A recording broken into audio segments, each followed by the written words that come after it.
بسم اللہ الرحمن الرحیم۔ السلام علیکم ناظرین، کیسے ہیں آپ؟ امید کرتا ہوں خیریت سے ہوں گے۔ آج پھر ایک مفید ویڈیو کے ساتھ آپ حضرات کے سامنے حاضر ہوں۔ ہماری آج کی ویڈیو کا ٹاپک تیمم ہے۔ تیمم کے بارے میں کم لوگ جانتے ہیں، اور تیمم کا طریقہ اور اس کے مسائل وغیرہ جو ضروری ہیں یہ بہت کم شیئر کیے جاتے ہیں، تو اس لحاظ سے بھی یہ بہت اہمیت کا حامل ہے ٹاپک۔ غور سے سنیے گا۔ تو اس سے پہلے میں آپ حضرات سے گزارش کروں گا کہ اگر ابھی تک کسی نے میرے چینل کو سبسکرائب نہیں کیا تو سبسکرائب کر دیں اور بیل آئیکن کو دبا دیں تاکہ ہم بار بار ملتے رہیں۔ تو چلتے ہیں اپنے موضوع کی طرف۔ تیمم بھی غسل اور وضو کی طرح ہی اس سے بھی پاکی حاصل ہوتی ہے، اور اس کے بھی احکامات ہیں، مسائل ہیں، اسی طرح اس کا بھی ایک طریقہ ہے کرنے کا، کس طرح کیا جاتا ہے، یہ میں آپ حضرات کو آج بتاؤں گا انشاءاللہ۔ اللہ پاک قرآن کریم میں ارشاد فرماتے ہیں کہ تمہارا رب یہ نہیں چاہتا کہ تم پر تنگی ڈالے، بلکہ وہ یہ چاہتا ہے کہ تم کو پاک کر دے اور تم پر اپنی نعمت پوری کر دے تاکہ تم شکر ادا کرو۔ یہ اللہ پاک آسانی کے لیے فرما رہا ہے اپنے بندوں کی۔ تو اس لیے اللہ رب العزت نے اس امت محمدی کو ایک سہولت دی ہے کہ مٹی سے پاکی حاصل کر، اس کو تیمم کہتے ہیں۔ مٹی بھی پاک کرتی ہے، اگر پانی پر قدرت نہ ہو تو اس حالت میں مٹی سے تیمم کر سکتے ہیں۔ تیمم کا طریقہ کیا ہے کہ سب سے پہلے پاک ہونے کی نیت کرے، اس کے بعد کسی پاک مٹی پر صاف جگہ یا کوئی ایسی چیز جس پر صاف گرد و غبار پڑا ہوا ہو، اس پر اپنے دونوں ہاتھوں کو یوں مار کے اس کے بعد ان کو اچھی طرح جھاڑ لے۔ اس طرح جھاڑے یعنی کہ زیادہ ہاتھوں کے ساتھ وہ مٹی لگی ہوئی نہ رہ جائے۔ تو اس کے بعد ان ہاتھوں کو جھاڑ کے یوں چہرے کے اوپر پھیر لے۔ چہرے پہ اس طرح پھیرنا ہے جس طرح ہم وضو میں یہ پیشانی کے اوپر والے حصے سے لے کے ٹھوڑی کے نیچے تک، ایک کان کی لو سے دوسرے کان کی لو تک، اس طرح اس کو ہاتھوں کو پھیرنا ہے کہ یہ سارا حصہ ہمارے ہاتھوں کے بیچ میں آ جائے اور کوئی بھی جگہ اس سے خالی نہ رہے۔ اس کے بعد پھر ہم ہاتھوں کو مٹی پہ رکھیں گے، پھر اسی طرح جھاڑ کے ہاتھوں کو۔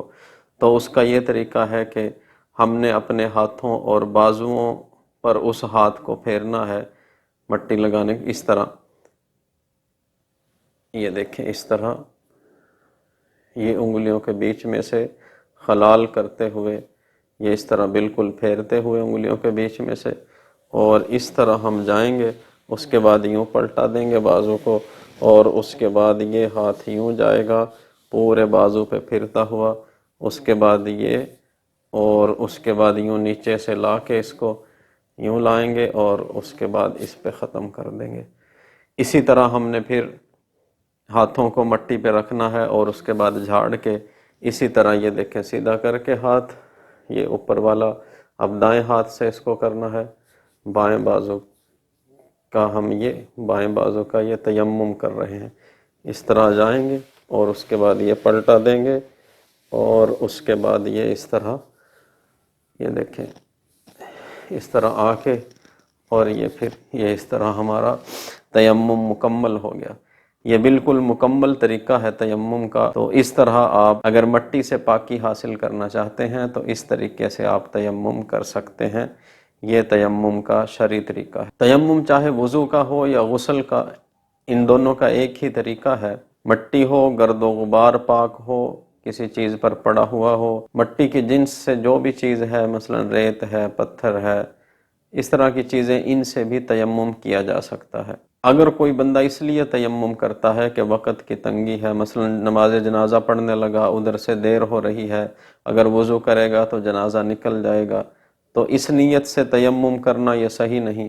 یا نماز کا وقت نکل رہا ہے اور وہ تیمم کر لے جلدی میں کہ وضو کرے گا تو دیر ہو جائے گی، تو دیر ہونے کی وجہ سے یا وقت کی تنگی کی وجہ سے تیمم کرنا جائز نہیں ہے۔ تیمم اس صورت میں کر سکتے ہیں اگر پانی موجود نہ ہو، یا 1 میل کے فاصلے میں، 1 میل کے اندر اندر، 1 میل تقریباً ہوتا ہے آج کل 1.5 کلومیٹر کا حساب لگا لیں، 1.5 کلومیٹر کے اگر سفر میں شمال جنوب مشرق مغرب چاروں اطراف 1 میل کے یا 1.5 کلومیٹر کے کا جو فاصلہ بنتا ہے، اتنے فاصلے میں اگر پانی موجود نہ ہو تو پھر تیمم کر سکتے ہیں۔ اور اس بات کا یقین ہو کہ 1.5 کلومیٹر کے اندر پانی موجود نہیں ہے تو پھر تیمم کر سکتے ہیں۔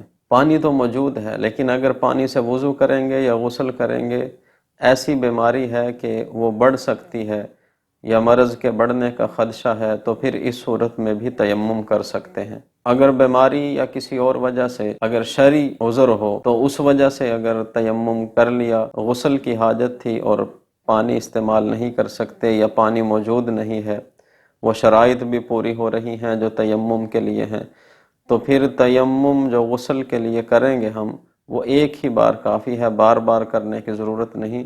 جب تک دوبارہ غسل کی حاجت پیش نہ آئے اس وقت تک وہ ایک ہی تیمم کیا ہوا کافی ہے جو پہلے کیا تھا غسل کے لیے۔ ایک اور صورت میں تیمم کیا جاتا ہے کہ اگر ہمارے پاس ایسا پانی موجود ہے جو غسل یا وضو کا بچا ہوا ہے اور اس کے علاوہ کوئی پانی نہیں، اسے مستعمل پانی کہتے ہیں، جو استعمال شدہ غسل یا وضو کا وہ پانی جو ہمارے جسم سے لگ کر بچ گیا ہو، ہمارے جسم سے لگ کر نیچے گرا اور اس کو جمع کر لیا گیا۔ ایک ہوتا ہے غسل یا وضو کا بچا ہوا پانی، وہ الگ حکم ہے اس کا، وہ مستعمل پانی نہیں ہوتا، وہ غیر استعمال شدہ پانی ہوتا ہے، وہ تو پاک ہوتا ہے، اس کا سوال نہیں ہے یہاں پہ۔ جو استعمال شدہ پانی ہوتا ہے، اگر استعمال شدہ پانی بھی ہو اور غیر استعمال شدہ پانی، یہ دونوں پانی موجود ہیں اور ان کی موجودگی میں بندہ تیمم کرتا ہے تو اس میں کچھ چیزیں دیکھنی پڑیں گی۔ اگر غیر استعمال شدہ پانی زیادہ ہے اور استعمال شدہ پانی کم ہے تو پھر غیر استعمال شدہ پانی غالب ہوگا، تو ایسی صورت میں پھر اسی سے وضو غسل کریں گے۔ اگر استعمال شدہ پانی زیادہ ہے اور غیر استعمال شدہ پانی کم ہے، اس کی مقدار کم ہے، تو پھر استعمال شدہ پانی غالب ہوگا، تو ایسی صورت میں وہ پانی سارا کا سارا استعمال شدہ ہی مانا جائے گا اور اس کے ساتھ وضو غسل نہیں کر سکتے۔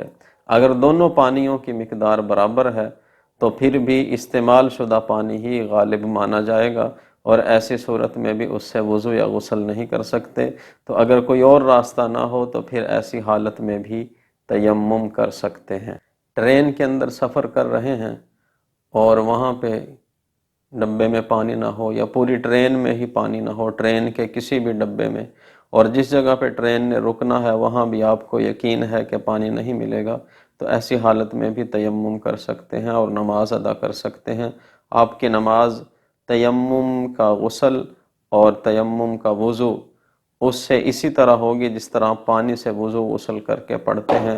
اس میں بالکل کوئی شک نہیں کرنا چاہیے، شبہ نہیں ہونا چاہیے، نہ وسوسہ آنا چاہیے، تو یہ بالکل اسی طرح ہے، کیونکہ یہ بھی شریعت کا حکم ہے کہ جب شرائط پوری ہوں تو تیمم کر سکتے ہیں۔ تو ایسی حالت میں تیمم کر کے آپ بلا جھجک اور بغیر کسی وسوسے، شک و شبہ، بغیر کسی خوف کے نماز پڑھیں، عبادات کریں، تو وہ اسی طرح ہوں گی جس طرح ہم وضو یا غسل پانی سے کر کے پڑھتے ہیں۔ تو یہ سامعین تیمم سے متعلقہ کچھ مسائل تھے اور طریقہ تھا، آپ حضرات نے سن لیا۔ امید کرتا ہوں کہ اس سے انشاءاللہ آپ کو فائدہ ہوگا، اور تیمم کے بارے میں اگر کسی کے ذہن میں بھی کوئی بھی بات ہو یا مسئلہ ہو، وہ پوچھنا چاہے تو کمنٹ باکس میں لازمی کر دیا کریں، تاکہ مجھے بھی اس سے رہنمائی ملتی رہے اور مجھے بھی اس سے استفادہ حاصل ہو۔ ملتے ہیں آئندہ ایک مفید ویڈیو کے ساتھ، تب تک کے لیے اجازت۔ اللہ ہم سب کا حامی و ناصر ہو۔ اللہ حافظ، فی امان اللہ۔